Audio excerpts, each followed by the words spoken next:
우리 함께 하나님의 말씀 보겠습니다. 신약성경 마태복음 5장 3절에서 4절의 말씀입니다. 마태복음 5장 3절에서 4절, 우리 두 절의 말씀을 함께 읽겠습니다. 마태복음 5장 3절에서 4절입니다. 함께 읽겠습니다. 심령이 가난한 자는 복이 있나니 천국이 그들의 것이며, 애통하는 자는 복이 있나니 그들이 위로를 받을 것이며. 아멘. 지난 주일에 우리는 산상설교 첫 번째 주제인 팔복에 관해서 함께 말씀을 나눴습니다. 여러분, 첫 번째 복이 뭐였죠? 심령이 가난한 사람은 복이 있나니 천국이 그들의 것이며. 여러분의 한 주간의 삶을 함께 돌아봤으면 좋겠습니다. 여러분, 가난한 심령으로 사셨습니까? 아니면 부유한 심령으로 사셨습니까? 심령이 가난하다는 것은 우리의 영혼이 가난하다는 의미였죠. 그런데 지난주에 말씀이 조금 어려웠다라는 피드백도 있었고, 또 굳이 내가 가난해야 되냐라고 하는 청년들도 있었던 것 같아요. 그래서 오늘 좀 복습을 먼저 하도록 하겠습니다. 복습을 하는 또 유익이 뭐가 있냐면, 지난 주일에 팔복에 대해서 쭉 설교를 하면서 개요를 이야기했을 때, 팔복은 8가지 특징이 아니라 우리 모두에게 다 나타난다고 했잖아요. 심령이 가난한 사람에게 뭐가 있냐면 애통하는 마음이 생겨요. 그래서 우리가 심령이 가난한 것부터 시작해야 되기 때문에, 심령이 가난한 사람이 왜 행복한지, 왜 예수님은 그게 복되다고 말씀하시고 천국을 우리에게 약속하셨는지 말씀을 한번 복습하도록 하겠습니다. 여러분, 심령이 가난하다는 것은 내 영혼이 완전히 파산되었다라는 것을 인정하는 것을 의미해요. 우리가 살아가면서 겪는 가난함들이 있었잖아요. 이 가난함의 본질은 무엇이냐면 죄예요, 죄. 여러분들이 가난한 이유가 뭐 때문이라고요? 죄. 그러면 또 여러분들 가지 모임 가서 목사님이 이상한 얘기했다 할 거죠. 왜 우리가 가난해야 됩니까? 내가 무슨 죄를 그렇게 지었길래 가난을 경험해야 됩니까? 라고 물어볼 수 있는데요. 우리가 죄하면 우리의 인식과 우리의 시스템은 가장 먼저 뭘 떠올리냐면 행위를 떠올려요. 죄, 무슨 죄, 무슨 범죄, 거짓말, 살인, 이런 것들을 우리는 죄의 개념으로 떠오르는데요. 성경은 죄를 행위라고 이야기하지 않습니다. 성경은 뭐라고 이야기하냐면 죄를 상태의 개념이라고 우리에게 이야기해 줍니다. 하나님을 하나님으로 인정하지 않고 내가 하나님이 되어 내 마음과 내 뜻대로 살아가는 삶의 모습, 하나님을 떠난 채 살아가는 그 상태가 바로 뭐라고 이야기하냐면 죄라고 이야기한다는 거예요. 죄가 뭐라고요? 행위가 아니라 하나님을 떠나 살아가는 삶의 모든 모습들과 모든 것들, 상태가 바로 죄라고 하는 것입니다. 이 죄 때문에 우리가 늘 가난을 느끼는데요. 왜 가난을 느끼는 거냐면 하나님은 무한하신 분이세요. 한계가 없어요. 그런데 한계가 없는 무한하신 하나님을 떠나 내가 내 마음대로 내가 왕이 되어서 살아가다 보니 내가 살아가고 있는 이 삶의 모습에는 유한한 것들밖에 없어요. 죄가 뭐라고요? 행위가 아니라 하나님을 떠난 상태. 무한하신 하나님을 떠나니까 유한함을 느끼는 거예요. 그 유한함들, 그 한계들이 바로 뭐냐? 우리가 느끼고 있는 가난이라는 것입니다. 누가복음 15장을 보면 집을 나간 둘째 아들이 있어요. 다 아시죠? 아빠한테 재산 미리 달라고 해서 유산 주세요 하고 아버지를 떠난 둘째 아들. 그 둘째 아들이 아버지를 떠나자마자 경험하는 게 뭐냐면 결핍이 시작되고 결국 완전히 파산됩니다. 여러분, 심령이 가난하다는 건 이런 거예요. 내가 하나님을 떠나 내 마음대로 죄인의 삶을 살다 보니 완전히 파산된 존재라는 것을 인정하고 하나님께로 돌아가는 것, 하나님의 은혜를 붙잡는 것, 하나님만 의지하는 것이 바로 심령이 가난한 사람입니다. 그렇다면 예수님이 왜 심령이 가난한 사람을 행복하다라고 말씀하셨을까? 왜 천국을 경험할 것이라고 약속하셨을까? 부끄럽지만 제 삶을 예로 들어보도록 하겠습니다. 저에게 5월은 지옥과도 같은 달이었습니다. 5월이 저에게 가장 힘들고 가난한 한 달이었거든요. 왜 그랬냐면 5월에 제 남동생이 결혼을 했어요. 그래서 남동생의 결혼을 위해서 축의금을 준비하느라고 한 달이 너무 빠듯했습니다. 그래서 결혼하고 축의금을 그래도 제가 장남이고 첫째니까 축의금을 좀 줬어요.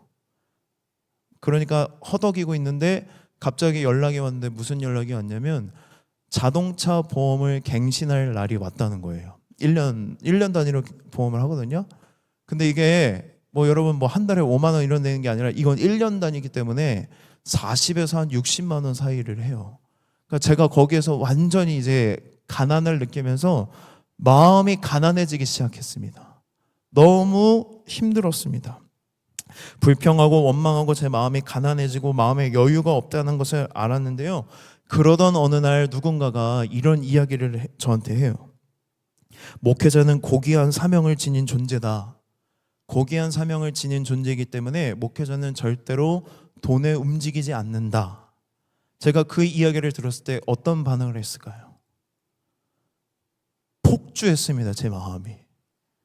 아니 내가 지금 가난해 죽겠다는데 무슨 고귀한 사명을 가진 존재면 고귀하게 나를 대접해줘야지 왜 고귀하게 대접해주지 않고 고귀한 사명을 지닌 존재다. 돈 때문에 우리는 움직이지 않는다라는 이야기를 하니까 제가 막 마음이 폭주하기 시작했어요.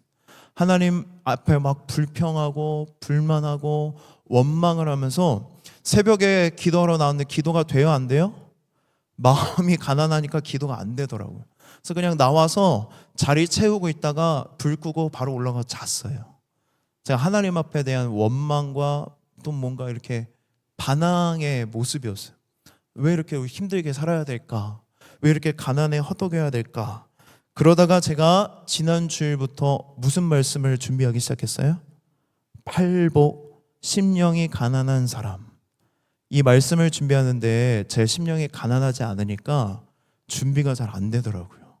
묵상하는데 너무 찔리고 내가 그렇게 살지를 못하는데 이 말씀을 그렇게 전할 수 있을까라는 마음 가운데 고민하고 기도하는데 하나님이 제 마음을 만져주기 시작했습니다.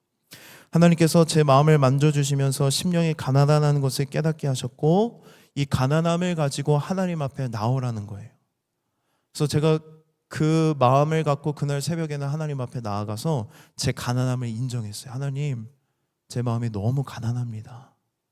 가난함 때문에 하나님 앞에 불평하고 불만하고 원망을 쏟아내고 막 허덕이면서 사는 거에 대해서 하나님, 제 마음에 이런 불순종한 마음이 있었습니다.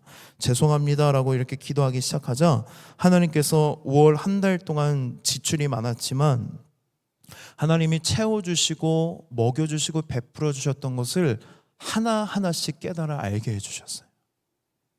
제가 축의금 때문에 막 힘들어했는데 어디선가 채워지기도 하고 또 여러분 자동차 보험을 진단받았을 때 50만 원을 내라고 하더라고요. 근데 그걸 안 하면 또 운전을 할 수 없으니까 힘겹게 50만 원 하려고 했는데 저희 가정에 차를 그렇게 안 쓰거든요. 그래서 주행거리가 짧다고 15만 원을 할인을 해주는 거예요. 그래서 30만 원에 30몇만 원 이렇게 한 것들을 하나님이 기억하게 하시고 또 무엇보다도 가장 큰 은혜는 5월 한 달 동안에 제가 풋살을 무려 2번이나 갔더라고요. 저희 아내의 풋살 규제가 조금 풀려서 그래서 어떤 생각을 했냐면 하종아 정신 차려라. 너 풋살도 하고 내가 할인도 해줬고 힘들고 어려울 때마다 이렇게 채워줬는데 왜 이렇게 심령이 가난한 걸 못 보냐라는 마음을 주셔서 정말 하나님 앞에 회개하면서 그 은혜에 대해서 감사하기 시작하자 제 마음이 뭘로 바뀌었냐면 한순간 지옥에서 천국으로 바뀌는 거예요. 그렇지. 하나님은 이렇게 나를 돌보고 계시지. 하나님은 늘 내가 부족한 것 같지만 굶긴 적이 한 번도 없지. 풍족한 적은 없던 것 같아요. 그런데 부족하게 하지는 않으시는 것 같아요. 그래서 하나님 앞에 제가 감사하고 기도하고 제 심령의 가난함을 인정하고 하나님 앞에 은혜를 구할 때에 제 마음이 천국으로 바뀌는 것을 경험했습니다. 여러분, 심령이 가난하다는 것은 바로 이런 거예요. 여러분이 삶에서 만나는 가난에 대한 여러분들의 반응을 한번 보십시오. 내가 인생의 가난함을 느낄 때, 경험할 때 나는 어떤 반응을 하고 있는가? 저처럼 원망하고 불평하고 분노하는 이런 나의 가난함을 보고 그냥 주저앉는 것이 아니라 이 가난함을 끌어안고 하나님께로 나아가야 돼요. 그게 심령이 가난한 사람이에요. 그렇게 끌어안고 가난함을 끌어안고 하나님 앞에 나아가면 하나님이 은혜를 경험하게 하세요. 여러분, 하나님 나라의 특징이 무엇인지 아십니까? 부족함이 없다는 거예요. 내가 하나님의 통치와 다스리심, 심령의 가난함을 인정하지 않고 살아갈 때에는 늘 부족한 것 투성이었는데, 나의 가난함을 인정하고 하나님 앞에 심령이 가난한 모습으로 나아가자 하나님의 통치가 임하고 하나님 나라의 임재가 임하니까 제 마음이 충만해지더라고요. 여러분, 이것이 우리가 경험해야 될 심령이 가난한 사람, 그 사람이 왜 복되다고 말씀하시는지, 왜 그 사람에게 천국을 경험하게 하시는지를 알 수 있는 것입니다. 여러분, 심령이 가난하다는 것은 바로 이런 것입니다. 가난함을 끌어안고 내가 영적으로 완전히 파산된 사람이라는 것을, 또 구제불능이라는 것을 인정하고 하나님의 은혜를 구할 때에 하나님 나라가 임하는 것입니다. 그리고 오늘 함께 나눌 애통하는 사람은 여러분, 심령이 가난한 사람과 연결돼요. 심령이 가난하다는 것은 뭘 보는 거냐면 나의 죄성, 나의 완악함, 이것을 보고 가난하다라고 느끼고 하나님의 은혜를 구하는 거잖아요. 나의 죄를 보고 나의 가난을 보면 우리의 마음이 어떡하냐면 애통합니다. 슬퍼져요. 그 애통하는 사람이 오늘 복되다고 말씀하시는데, 우리 4절 말씀을 다시 한번 읽어보도록 하겠습니다. 4절입니다. 시작.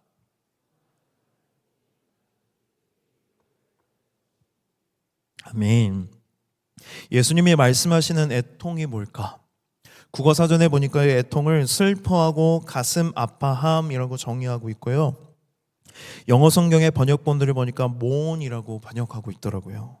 뭔가 느낌이 슬퍼하는 것 같은데, 여러분, 슬픔에도 종류가 있잖아요. 제가 이번에 성경을 연구하면서 새롭게 안 사실이 뭐냐면 헬라어 성경에 슬픔이라는 헬라어 단어가 무려 9가지나 되더라고요.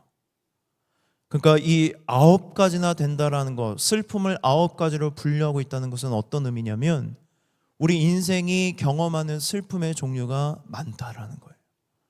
그런데 우리가 여기서 중요하게 구분해야 될 게 있는 게 뭐냐면, 애통하는 자가 복되다, 행복하다, 하나님의 위로가 임할 것이다 라고 얘기했는데 모든 슬픔을 이야기하는 게 아니라는 겁니다. 애통하는 것, 그 애통에 대해서 하나님이 위로하시고 복되다라고 말씀하시는데, 예수님이 말씀하시는 그 애통함이 무엇일까? 제가 아까 어떤 사람이 애통한다고 했죠? 심령이 가난한 사람이 애통한다. 심령이 가난한 사람은 어떤 사람입니까? 자신의 죄를 보고 스스로의 죄의 문제를 해결할 수 없는 연약한 존재임을 깨닫는 것이 바로 심령이 가난한 사람이잖아요. 애통이란 어떤 거에 대한 슬픔이냐면, 여러분 잘 들으십시오. 나의 죄에 대해서 슬퍼하는 것을 애통이라고 말합니다. 내 죄에 대해서 슬퍼하는 것을 하나님은 복되다, 행복하다라고 오늘 우리에게 말씀하십니다. 죄에 대해서 왜 우리가 슬픔을 느낄까? 죄로 인해 하나님과의 관계가 멀어져 버린 것에 대해서 슬퍼하는 거예요. 하나님과의 관계가 내 죄 때문에 멀어진 것에 대해서 슬퍼하는 자는 복이 있다라고 이야기하는데요, 그 슬픔의 깊이가 완전히 다릅니다. 애통하다의 헬라어 원어가 펜세오인데요, 이 단어가 어디에서 동일하게 사용되냐면 창세기 37장에서 야곱이 아들들한테 어떤 소식을 듣냐면, 요셉이 짐승에게 찢겨 죽었습니다라는 소식을 들었을 때 야곱이 슬퍼해요. 그때 느끼는 감정이 펜세오예요. 그러니까 내가 죄로 인해서 슬퍼하고 죄책감을 느끼고 죄의식을 느끼는데 어느 정도까지 슬퍼하는 거냐면 아버지가 자식을 잃은 것 같이, 내가 하나님과의 관계를 그렇게 소중하게 여길 때 우리는 뭘 느낀다는 거예요? 애통함을 느낀다는 것입니다. 우리가 회복해야 하는 애통이 바로 이런 것입니다. 우리는 먼저 내 죄로 인해서 울어야 합니다. 회개의 눈물을 회복해야 합니다. 죄가 무슨 의미였습니까? 행위의 개념이 아니라 하나님으로부터 떨어진 상태의 개념이잖아요. 그렇다면 회개는 무엇이냐면 하나님으로부터 멀어진 우리가 하나님께로 돌아가는 게 회개예요. 여러분들이 그냥 여기 앉아서 감정에 막 호소하면서 울고불고 나 이런 죄 지었습니다, 회개 아니에요. 그건 회개가 아니라 뭐냐면 하나님 앞에 자백하는 거예요. 회개는 뭐냐면 내가 진심으로 자백을 하고 자백한 대로 삶을 살아가는 거예요. 정말로 돌이켜 하나님 앞에 나아가는 것, 죄악된 상태에서 돌이켜 하나님께로 나아가는 것이 바로 진정한 회개의 의미입니다. 이 회개가 가능하려면 우리는 뭐에 대한 슬픔을 느껴야 되냐면 내가 죄 때문에 하나님으로부터 멀리 떨어져 있다, 하나님과 관계가 떨어져 있는 것에 대한 슬픔을 느껴야 돼요. 내가 하나님과 멀어졌구나, 하나님이 나에게 더 이상 그렇게 중요한 분이 아닌 게 되었구나, 나에게 하나님이 그렇게 갇힌 분이 아니었구나라는 그 슬픔과 애통을 느낄 때 우리가 그 애통함 때문에 하나님께 돌이켜 자백하고 하나님께로 돌아가는 회개를 할 수 있다라는 것입니다. 나의 죄를 보고 애통하며 하나님 앞에 눈물로 회개할 때 하나님은 우리에게 뭘 약속하시냐면 위로를 약속하십니다. 여러분, 다윗을 보십시오. 우리가 다 아는 것처럼 다윗은 무서운 범죄를 저지릅니다. 우리아의 아내 밧세바를 범해요.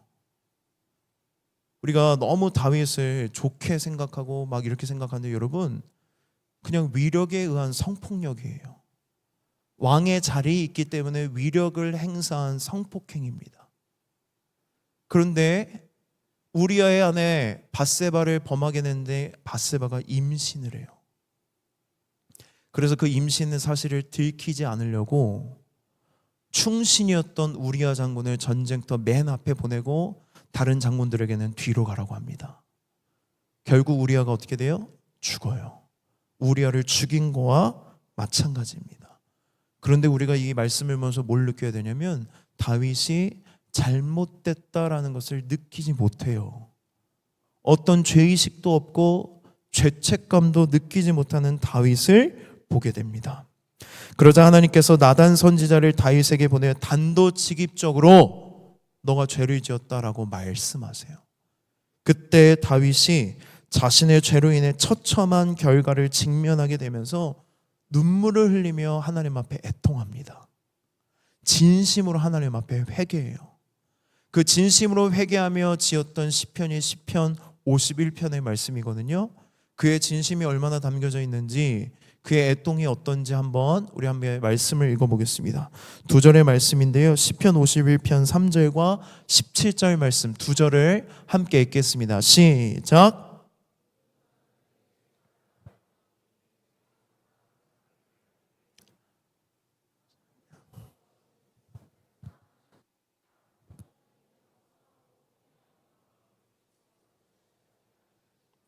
아멘. 다윗이 뭐를 인정하냐면 내 죄를 인정합니다.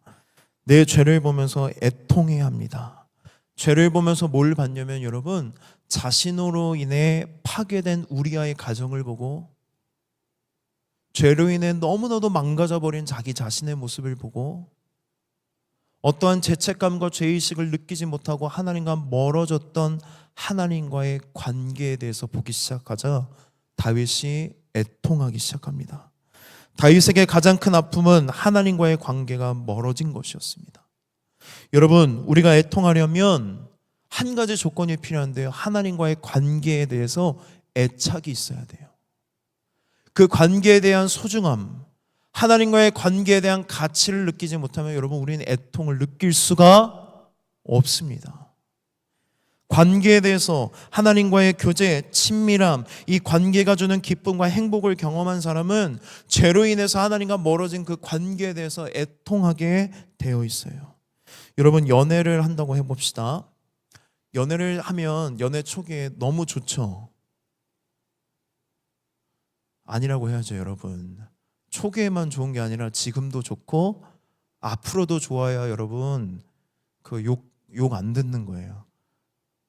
연애하면 좋죠, 여러분? 처음에만 좋아요? 늘 좋잖아요. 저 아내가 늘 좋거든요. 그런데 왜 웃으세요? 정말 늘 좋아해요. 근데 여러분, 그 관계에 문제가 생기기 시작하고 관계에 갈등이 일어나고 관계가 멀어집니다. 그러면 여러분, 그 멀어진 관계에 대해서 슬퍼하는 게 사랑이에요. 멀어진 관계를 더 가까이 하고 싶은 마음, 멀어진 관계에 대한 애통함, 그것을 느낄 때 우리가 하나님 앞에 뭘 한다는 거예요? 애통해하고 하나님께로 돌아가고 싶은 마음에 진실된 마음으로 회개한다는 것입니다. 그래서 다윗이 뭘 합니까? 진심으로 회개합니다. 다윗이 애통하는 마음으로 회개하자 하나님께서 인자하심과 은혜로 다윗의 죄를 용서해 주세요. 그리고 하나님의 위로가 그 다윗에게 임합니다. 여러분, 우리가 다윗을 통해 무엇을 봐야 하냐면 나의 죄에 대해서 애통하지 않는 것이 얼마나 심각한 문제인지를 우리는 깨달아야 합니다. 다윗을 보세요, 여러분. 밧세바를 성폭행했을 때 더한 죄를 계속 저지름에도 불구하고 죄의식을 깨닫지 못하고 죄책감을 느끼지 못합니다. 우리는 다윗처럼 수없이 많은 죄를 지었음에도 불구하고 하나님과 멀어졌음에도 불구하고 애통함을 느끼지 않을 때가 있습니다. 죄책감이나 어떤 죄의식도 느끼지 않을 때가 있습니다. 여러분, 심각한 문제라는 거예요. 내가 반복해서 죄를 짓다 보면 내 양심이 묻어져서 하나님과의 관계가 멀어졌음에도 불구하고 멀어진 관계에 대해서 우리가 애통하지 않을 때 그것이 너무나도 심각한 문제라는 것을 오늘 말씀을 통해 우리는 깨달아야 됩니다. 그래서 우리의 뭐가 회복돼야 돼요? 애통함을 회복해야 돼요. 어떻게 하면 이 애통을 회복할 수 있을까? 우리의 의지나 우리의 자아 중심성으로는 절대로 회복할 수 없습니다. 다윗은 스스로 깨닫지 못했어요. 죄의식이나 죄책감을 느끼지 않았습니다. 그러나 우리에게 정말로 위로가 되는 것은 무엇이냐면 하나님이 그런 다윗을 포기하지 않으셨다는 거예요. 하나님이 그런 다윗을 그냥 내버려 두지 않으셨다는 것입니다. 나단 선지자를 보내셔서 그 죄를 깨닫게 하시고 애통하게 하시고 회개하게 하셨습니다. 지금도 하나님 우리를 포기하지 않으십니다. 믿으십니까? 우리의 죄를 깨닫게 하시고 우리의 마음을 애통하게 만드십니다. 다윗이 하나님 앞에 애통할 수 있었던 이유는 무엇이냐면 나단 선지자의 이야기를 하나님의 음성으로 들었기 때문이에요. 그리고 그 하나님의 음성을 붙잡고 하나님 앞에 나아갔기 때문입니다. 가난한 심령을 가지고 애통하는 마음으로 하나님을 붙잡았기 때문이에요. 여러분, 오늘 왜 하나님께서 이 자리에 나를 부르셨고 애통하라는 메시지를 주셨는지 깨달으셔야 됩니다. 하나님이 여러분을 포기하지 않았기 때문에, 하나님이 여러분들을 사랑하시기 때문에 다시 치밀한 교제로 하나님께로 돌아오라는 회개의 메시지를 오늘 우리에게 하시는 거예요. 우리는 그 음성을 듣고 어디로 나아가야 됩니까? 내 죄를 직면하고 이 죄로 인해 멀어진 하나님과의 관계를 바라보며 애통하는 마음으로 하나님 앞에 나아갈 때, 하나님의 이름을 부르짖어 찾을 때, 회개할 때에 하나님께서 우리의 심령을 회복시켜 주시고 위로하여 주시고 우리의 죄를 용서해 주신다고 오늘 우리에게 약속하시는 것입니다. 여러분, 오늘 저와 여러분에게 하나님께서 애통하라고 말씀하십니다. 이것이 바로 애통하는 사람이 받는 위로입니다. 내가 하나님 앞에 애통할 수 있는 것은 하나님이 나를 사랑하신다는 증거입니다. 하나님과의 관계를 조금이라도 내가 소중하게 여기고 있다는 증거예요. 그렇기 때문에 우리가 애통함을 느끼고 하나님께 돌이키며 나갈 때 하나님의 위로를 받는데 그 위로가 바로 무엇이냐면 하나님의 한없는 사랑과 위로하심, 그 은혜로 우리의 모든 죄를 용서하시고 다시 하나님과 친밀한 관계로, 친밀한 교제로 나아갈 수 있다라는 것입니다. 그래서 예수님 우리에게 뭐라고 말씀하세요? 애통하는 사람이 행복하다. 눈물을 흘리며 회개하지만 행복한 거예요. 사랑하는 청년 여러분, 애통은 나에게만 적용되는 것이 아니라 확장되어야 합니다. 하나님의 애통하는 마음에 공감하며 영혼을 향해서 우리가 애통해야 되는데요. 로마서 9장 1절의 말씀을 보면 바울이 이런 고민을 해요. 내 안에 큰 근심이 있고 마음에 그치지 않는 고통이 있다. 우리가 이 성경을 연달아 읽어야 되거든요. 로마서 8장에서 우리가 잘 아는 것처럼 바울이 뭘 찬양하고 있습니까? 하나님의 구원의 은혜와 감격을 찬양해요. 하나님 나에게 이런 구원의 은혜를 주셨습니다. 그런데 갑자기 9장 1절에 가서 분위기가 달라져요. 큰 근심이 내 안에 있다. 왜 이런 근심을 느끼고 있는 걸까? 그 이유가 3절에 나오거든요. 3절 말씀을 우리 함께 읽어보도록 하겠습니다. 시작.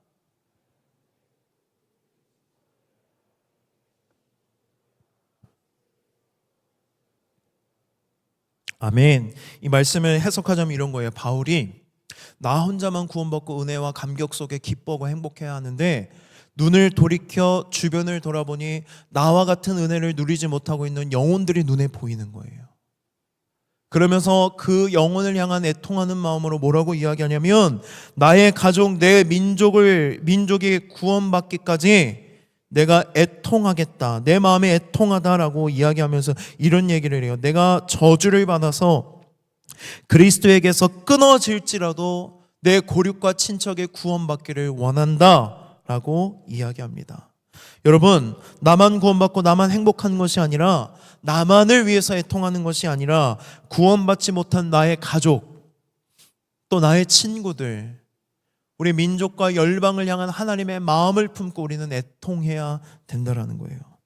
구원받지 못해 지옥의 고통을 겪고 있는, 이유를 알지 못한 채 고통스러워하는 그 영혼들을 향해 우리의 애통이 회복되어야 됩니다.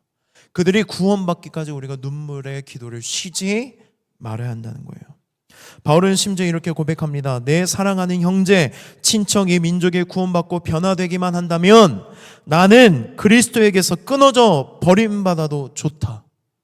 모세도 어떤 이야기를 하냐면 이스라엘 백성들의 금송아지를 숭배해요. 그때 하나님이 열이 받아서 어떻게 이야기하냐면 내가 얘네들 싹 멸절시켜버리고 다시 민족을 세우겠다. 그때 모세가 뭐라고 중보기도하는지 아십니까? 하나님의 책에 제 이름이 지워져도 좋으니 이 민족을 긍휼히 여기시고 불쌍히 여기시고 구원해달라고 기도해요. 여러분 생각해 보세요. 바울이 그리스도에게서 끊어져도 좋으니 내 친척 좀 구원해 주세요. 생명책에서 내 이름을 지어도 되오니 사랑하는 우리 가족, 친구, 민족과 열방을 구원해 주세요라고 기도하면 하나님이 고지고대로 응답하실까요? 그래, 지호야, 네 기도대로 네 이름은 지울게. 근데 사랑하는 너의 가족과 친구들은 내가 구원할게. 아니잖아요, 여러분. 이러한 마음으로 우리 애통이 확장되어야 된다는 거예요. 사랑하는 우리 친구들, 가족들, 민족과 열방의 구원받기까지 그 영혼을 향한 하나님의 눈물을 보며 함께 애통하기를 하나님이 원하신다라는 것입니다. 느헤미야를 보겠습니다. 느헤미야는 초강대국이었던 페르시아 황제를 옆에서 보필했던 최고위급 관료였습니다. 이미 이스라엘이 멸망을 하고 포로로 끌려온 지 150년이 지난 시점이에요. 150년이 지났으니까 느헤미야는 어떤 사람이냐면 이민 3세대예요. 그러니까 핏줄만 이스라엘인지 그냥 생각과 모든 것들은 다 어디 사람이에요? 페르시아 사람이에요. 그러니까 어디까지 올라가요? 포로의 신분이지만 고위급 관료까지 올라가는 거잖아요. 그런데 어느 날 한 형제 하난이라는 사람이 예루살렘에 돌아갔다가 돌아오면서 한 소식을 전해줍니다. 어떤 소식을 전해주냐면 예루살렘 성이 무너졌고 성문이 다 불타버렸으며 그곳에 남아있던 동족들이 환난과 능욕을 받고 있다. 이 이야기를 듣고 느헤미야가 어떤 반응을 보이는지 아십니까? 성경 그대로 읽어드리겠습니다. 내가 이 말을 듣고 앉아서 울고 수일 동안 슬퍼하며 하늘의 하나님 앞에 금식하며 기도하여. 이 짧은 한 절에 6개의 동사가 나옵니다. 듣고, 앉아서, 울고, 수일 동안 슬퍼하며 하나님 앞에 금식하며 기도하여. 느헤미야가 고국 이스라엘의 소식을 듣고 그 민족들을 향해 얼마나 애통하며 기도했는지를 보여주는 한 절의 말씀입니다. 그렇게 느헤미야가 여러분 기도하기 시작했고요. 느헤미야 2장 1절에 보면 애통하는 마음으로 기도하니까 얼굴이 어때요? 썩죠. 금식하면서 기도했잖아요. 그러니까 페르시아의 아닥사스다 왕이 느헤미야 분위기가 이상하니까 물어보는 거예요. 야, 무슨 일 있냐? 근데 그때의 시간적인 배경을 성경을 기록하고 있는데 뭐라고 이야기하냐면 특별히 니산월이라고 이야기합니다. 왜 시간적인 배경을 특별히 기록하고 있을까? 여러분, 1장에서 느헤미야가 소식을 듣고 기도하기 시작한 때를 뭐라고 기록하냐면 기슬르월이라고 이야기합니다. 기슬르월과 니산월까지가 몇 개월인지 아세요? 무려 4개월이에요. 4개월 동안 느헤미야가 예루살렘 고국을 위해서 애통해하며 울고 또 울고 하나님 앞에 기도했습니다. 여러분은 누군가의 구원을 위해 4개월 동안 기도해 보신 적이 있으십니까? 저도 없어요. 4개월이 뭐예요? 4일을 기도해 본 적도 없고 단 4시간을 기도해 본 적이 없는 것 같습니다. 그런데 하나님은 오늘 우리에게 말씀하십니다. 우리의 애통함이 확장되기를 하나님은 원하십니다. 우리가 이번 하기전도 봉사의 국내는 전남 지역에 있는 어린이들에게 복음을 전하고 해외는 카자흐스탄의 청년들에게 복음을 전하러 갑니다. 여러분들에게 한 가지 결단과 도전을 드리고 싶은데요. 여러분, 이 영혼들을 위해서 우리가 함께 울었으면 좋겠습니다. 함께 눈물로 이 영혼들의 구원을 위해서 기도했으면 좋겠어요. 이 영혼을 위해서 우리가 사랑하는 마음 한 번도 본 적이 없지만, 나와 어떤 인연도 없지만 그 땅에 있는 영혼들을 향해서 하나님이 눈물 흘리고 계시고 그 땅의 영혼들이 구원받기를 원하는 마음으로 우리를 그곳에 보내셨으니 이제 우리가 애통에 확장되어져서 날마다 그 아이들과 청년들을 기억하면서 눈물로 기도했으면 좋겠습니다. 우리가 애통해하며 함께 울고 간절히 기도할 때에 우리의 하기전도 봉사 사역을 통해 그 땅에 주의 복음이 전해지고 교회가 세워지고 주일학교가 세워지고 하나님 나라가 세워지는 역사가 임할 줄 믿습니다. 여러분, 6월 30일 날짜를 기억하십시오. 그리고 스케줄에 여러분 넣어놓으세요. 6월 30일 월요일부터 기도회가 시작됩니다. 스케줄에 넣으시라고 여러분. 6월 30일 월요일 청년부실에서 오후 7시 반에 모여서 눈물로 기도하는 시간이 있습니다. 내가 피치 못할 사정으로 가지 못하더라도 여러분 기도로 동참해 주세요. 함께 그 땅에 있는 영혼들을 위해서 울 때에 우리의 눈물의 기도를 통해 하나님이 역사하실 줄 믿습니다. 말씀을 정리합니다. 여러분, 예수님은 애통하는 사람이 행복하다고 말씀하시면서 뭘 약속하시냐면 위로를 약속하세요.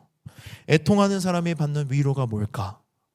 요한계시록 21장의 말씀을 보면 예수님이 재림하시고 이 땅의 역사가 끝나고 하나님 나라가 완성될 때 우리에게 한 가지 위로를 약속하셨어요. 우리 계시록 21장 4절 말씀 한 목소리로 마지막 함께 읽겠습니다. 시작.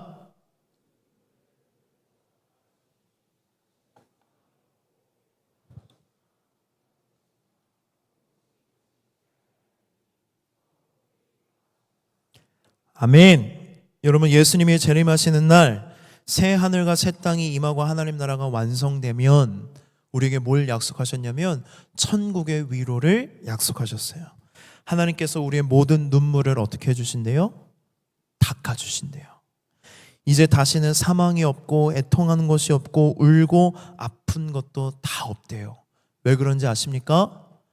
예수님이 재림하시는 날 모든 죄의 문제가 완전하게 해결되었기 때문에 죄로부터 파생되는 모든 문제가 다 사라지는 것입니다. 그래서 더 이상 사망이 없고 애통할 일이 없고 모든 눈물을 닦아주신대요. 그러면 여러분, 우리가 애통할 때 위로를 주신다는 것은 먼 미래의 일일까요? 하나님 나라가 뭐라고 우리 산상설교 시작하면서 이야기했습니까? 하나님이 왕이 되시는 삶, 하나님이 다스리시고 통치하시는 삶, 여러분, 하나님이 내 인생의 왕이 되시고 내가 하나님의 말씀대로 애통할 때에 주님은 우리의 눈물을 닦아주시고 위로해 주실 것이라고 약속하셨습니다. 우리를 어떻게 위로하신다는 거냐면 여러분, 더 이상 눈물 흘리며 기도하는 기도의 제목이 되지 않도록 응답해 주신다고 약속하십니다. 내가 내 죄로 인해 애통할 때, 하나님 앞에 진심으로 회개할 때 하나님께서 내 모든 죄를 용서하시고 우리 안에 구원의 기쁨과 감격을 회복시켜 주십니다. 하나님과의 관계가 회복되어서 하나님과 친밀한 교제를 누리게 되는 것입니다. 여러분, 이것보다 더 큰 위로가 어디 있겠습니까? 우리가 영혼을 사랑하는 마음으로 영혼 구원을 위해 애통할 때 여러분, 하나님께서 그 영혼을 구원해 주신대요. 여러분 마음에 품고 있는 전도 대상자들, 사랑하는 가족, 절대로 포기할 수 없는 사랑하는 친구들, 우리 민족과 열방을 위해 우리가 눈물로 기도하면 그 눈물을 닦아주는 날이 반드시 올 것이라고 약속하세요. 하나님이 사랑하는 나의 가족을 뭐 하신대요? 구원하신대요. 더 이상 그 가족의 구원 때문에 울 일이 없을 것이다 라고 말씀하십니다. 여러분, 하기전도 봉사를 다녀온 청년들이 하나같이 받는 위로가 있어요. 그 위로가 뭔지 아십니까? 다녀온 분들은 다 아실 거예요. 여기서 준비하면서 어떤 마음으로 가냐면 가서 복음을 열심히 잘 전해야지, 내가 받은 사랑을 잘 전해야지 라고 해서 가서 복음을 전하고 사랑을 전하는데요, 내가 전하는 것보다 더 큰 사랑을 받을 때가 있어요. 사랑스러운 아이의 눈망울을 보면서 위로를 받을 때가 있고, 내가 정말 생각지도 못한 아이들의 변화나 선교지에 있는 영혼들의 변화를 보면서 위로를 받을 때가 있어요. 여러분, 이것이 바로 애통하는 사람에게 주시는 하나님의 위로입니다. 여러분, 이런 위로를 경험하기를 원하십니까? 그러면 오늘 우리가 좀 울었으면 좋겠습니다. 함께 눈물로 기도했으면 좋겠습니다. 먼저는 내 죄를 바라보며 죄 때문에 내가 누리지 못하고 비참한 그리스도인으로 살아가고 있는 사람들, 내가 정말 하나님을 믿고는 있지만 구원의 은혜와 감격을 다 잃어버린 채 능력 없고 소망 없고 비참하게 살아가고 있는 그리스도인들, 하나님과의 관계에 대한 애통을 오늘 이 시간 하나님이 부어주실 때에 여러분 외면하지 마시고 죄로 인한 애통을 하십시오. 간절한 마음으로 회개 기도하십시오. 그때 하나님께서 여러분들의 죄를 용서하시고 하나님과의 관계가 회복될 줄 믿습니다. 우리 먼저 그런 애통하는 마음, 눈물을 가지고 이 시간 기도했으면 좋겠습니다. 우리 함께 그런 의미를 담아 믿음의 고백으로 함께 찬양하도록 하겠습니다.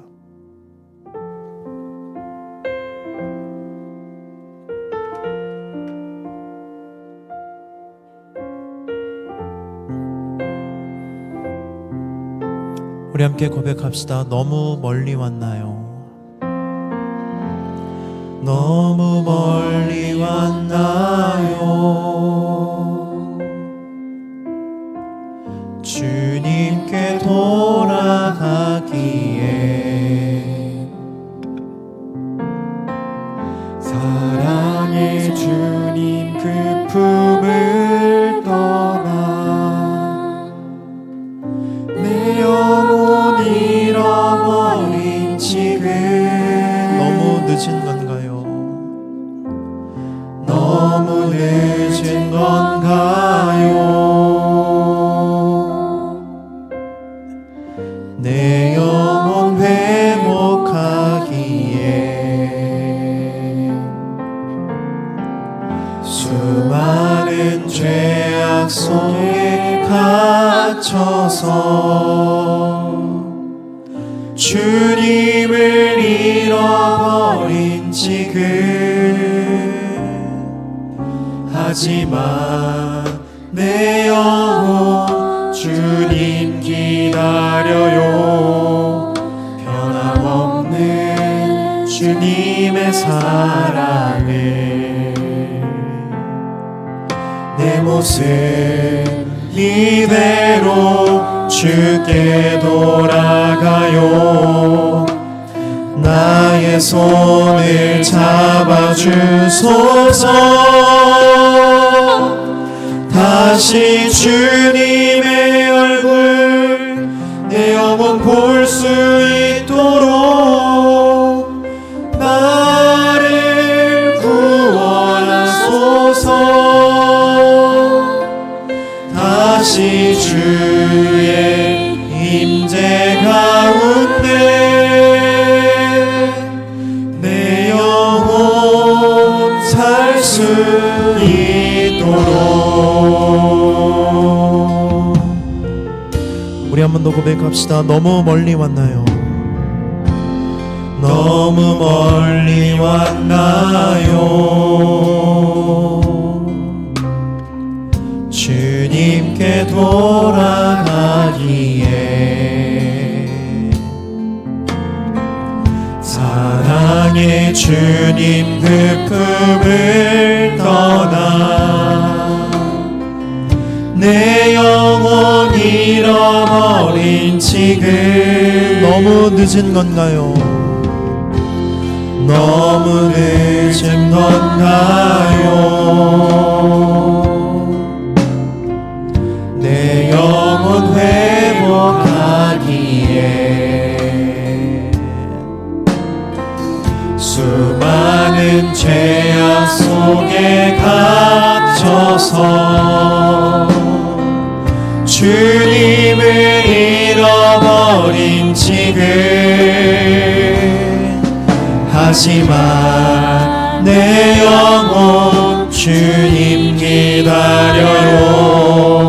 변함없는 주님의 사랑을 내 모습 이대로 주께 돌아가요. 나의 손을 잡아주소서.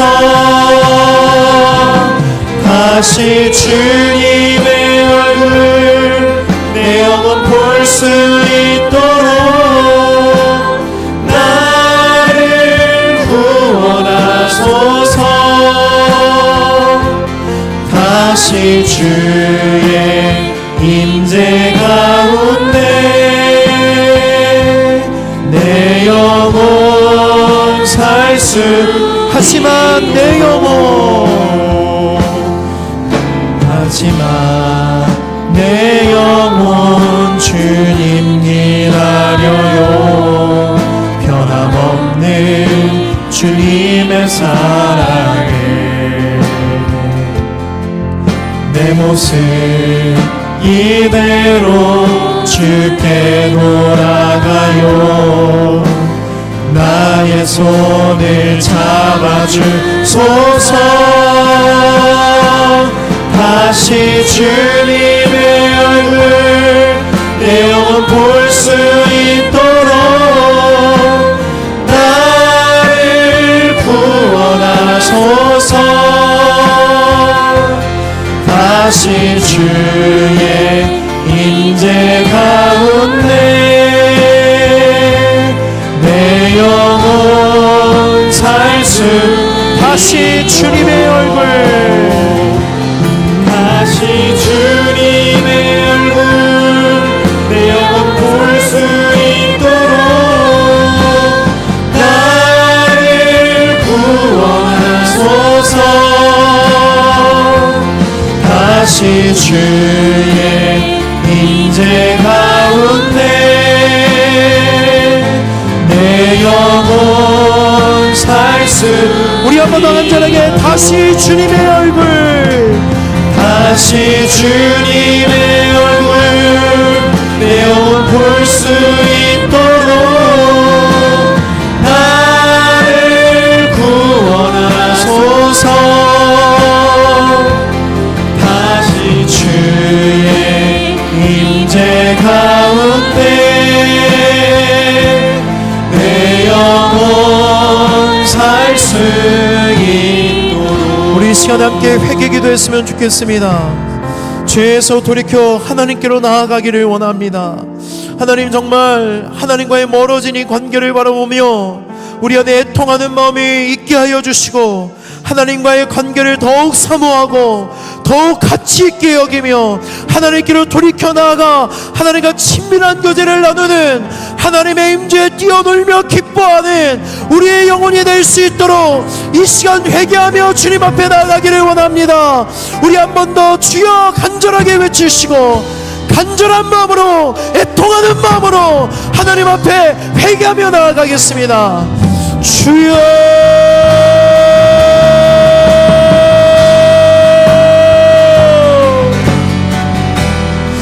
하나님 아버지, 이 시간에 통하는 마음을 회복시켜 주시옵소서.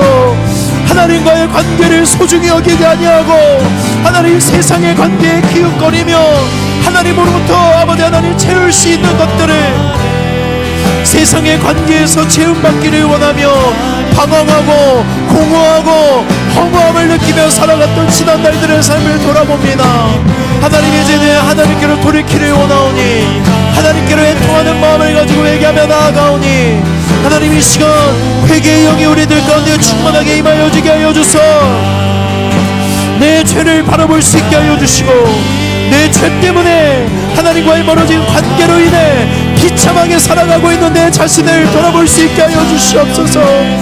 이스라엘 백성들이 보이지 않는 하나님을 섬기는 것을 어려워하고 금송아지를 숭배하였던 것처럼 눈에 보이는 것들을 아버지 하나님 우상을 숭배하며 살아갔던 날들을 고백합니다.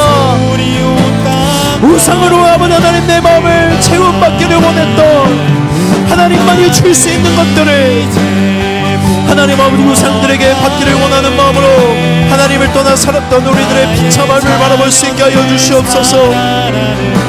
하나님 아버지의 눈물로 이 시간 회개하며 나아가는 시간이 되게 하여 주사, 간절한 마음으로 진실된 마음으로 하나님보다 더 사랑하는 우상들을 이 시간 내려놓게 하여 주시고, 하나님을 간절히 사모하고 소망하는 마음으로 돌이켜 회개하는 모든 영혼들마다 그 애통함을 회복시켜 주시고, 눈물로 기도하며 나가는 모든 지체들,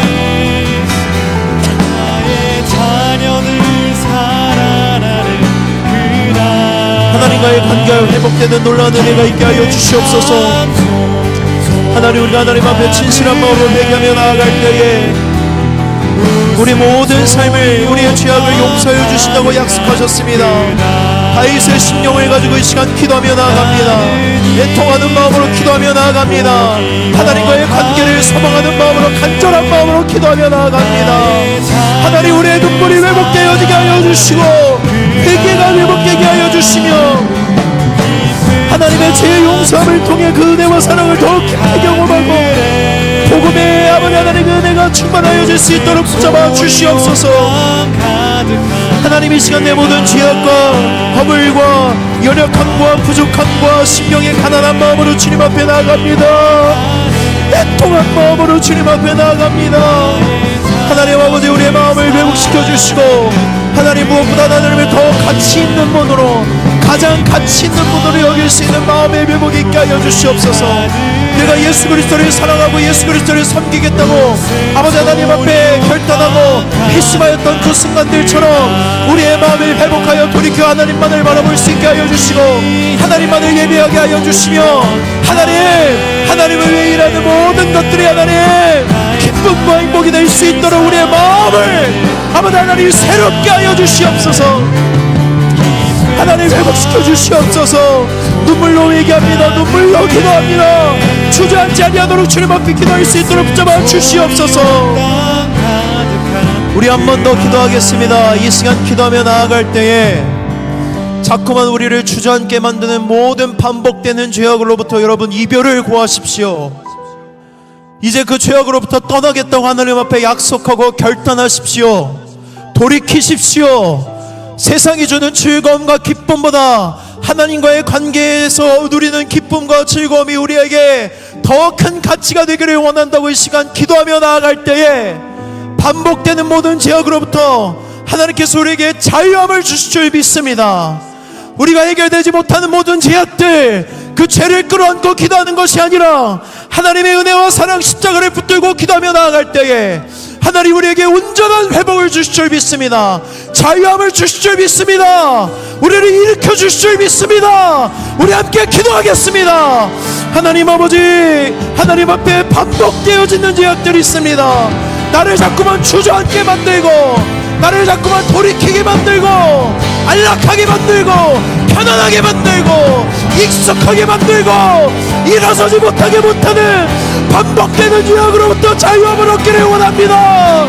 하나님, 죄가 약속하는 쾌락보다 하나님 우리에게 약속한 그 기쁨, 그 안식, 그 평안함을 사모하는 마음으로 하나님 앞에 나아가기를 원하오니, 진실된 마음으로 회개하는 모든 지체들마다 이 모든 반복되는 죄악으로부터 자유함을 얻게 하여 주시옵소서.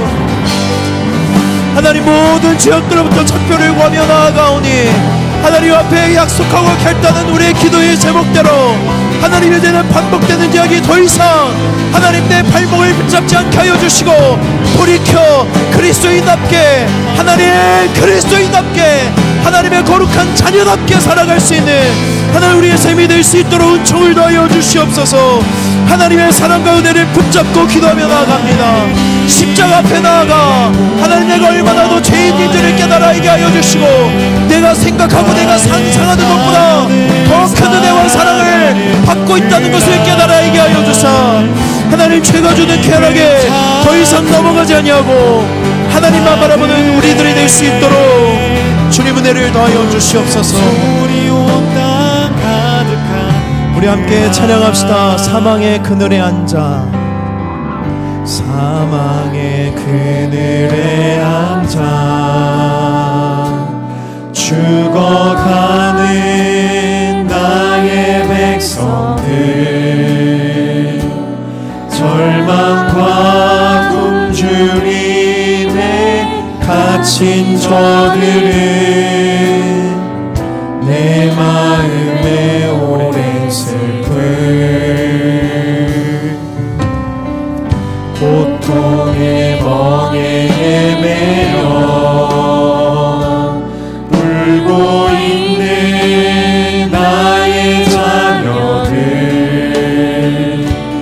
나는 이제 일어나 저들의 멍에를 걷고 눈물 씻기기 원하는데, 누가 내게 부르짖어 저들을 구원케 할까? 누가 나를 위해 가서 나의 사랑을 전할까? 나는 이제 보기 원하네. 나의 자녀를 살아가는 그날, 깊은 찬송 소리 하늘에 웃음소리로 난 가득한, 누가 내게 부르짖어, 누가 내게 부르짖어 저들을 구원케 할까? 누가 나를 위해 가서 나의 사랑을 전할까?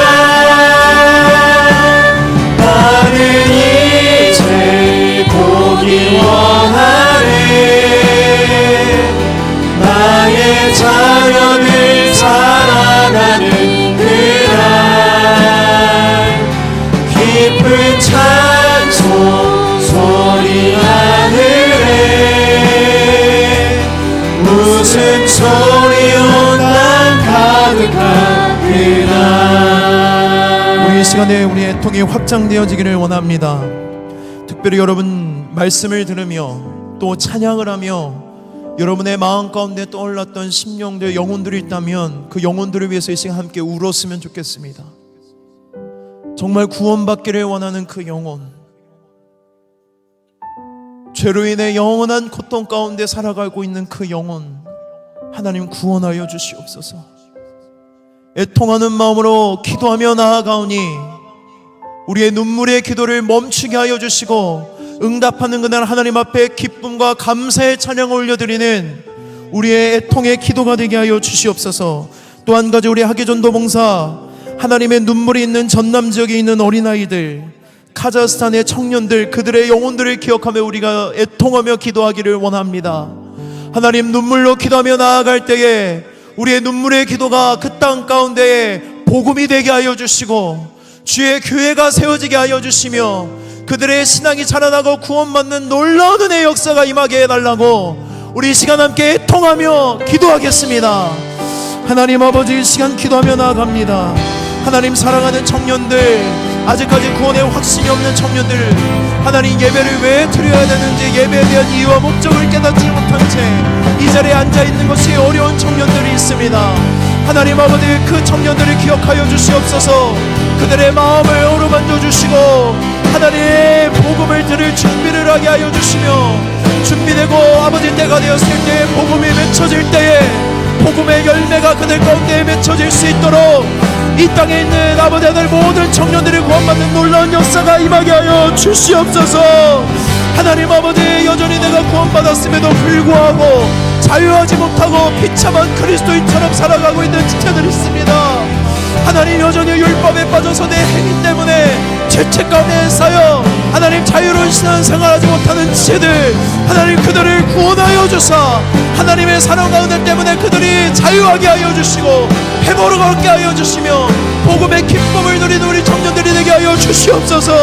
하나님, 우리 청년들 가슴 가운데에 반드시 구원받기를 원하는 마음으로 기도하는 영혼들이 있습니다. 사랑하는 우리 가족들, 사랑하는 우리 부모님, 형제자매, 하나님의 그 친구들, 그들을 향하여 애통하는 마음으로 기도하며 나아가오니 우리의 눈물이 멈추지 않게 하여 주시고 그 영혼들이 구원받는 그날 기쁨으로 우리의 눈물을 닦아주시는 하나님, 위로를 주시는 하나님을 찬양하고 감사하는 우리들이 될 수 있도록 하나님, 우리의 눈물을 닦아주시옵소서. 하나님 아버지, 우리 카자흐스탄 땅과 전남 지역에 있는 영혼들을 위하여 기도합니다. 한 번도 만난 적도 없고 그들의 얼굴도 알지 못하지만 그들이 향하신 하나님의 마음과 눈물을 우리에게 허락하여 주사 하나님의 통하는 마음을 공감하게 하여 주시고 그 영혼을 위하여 눈물로 기도하며 나갈 때에 하나님, 우리의 눈물의 기도를 사용하여 주실 줄 믿습니다.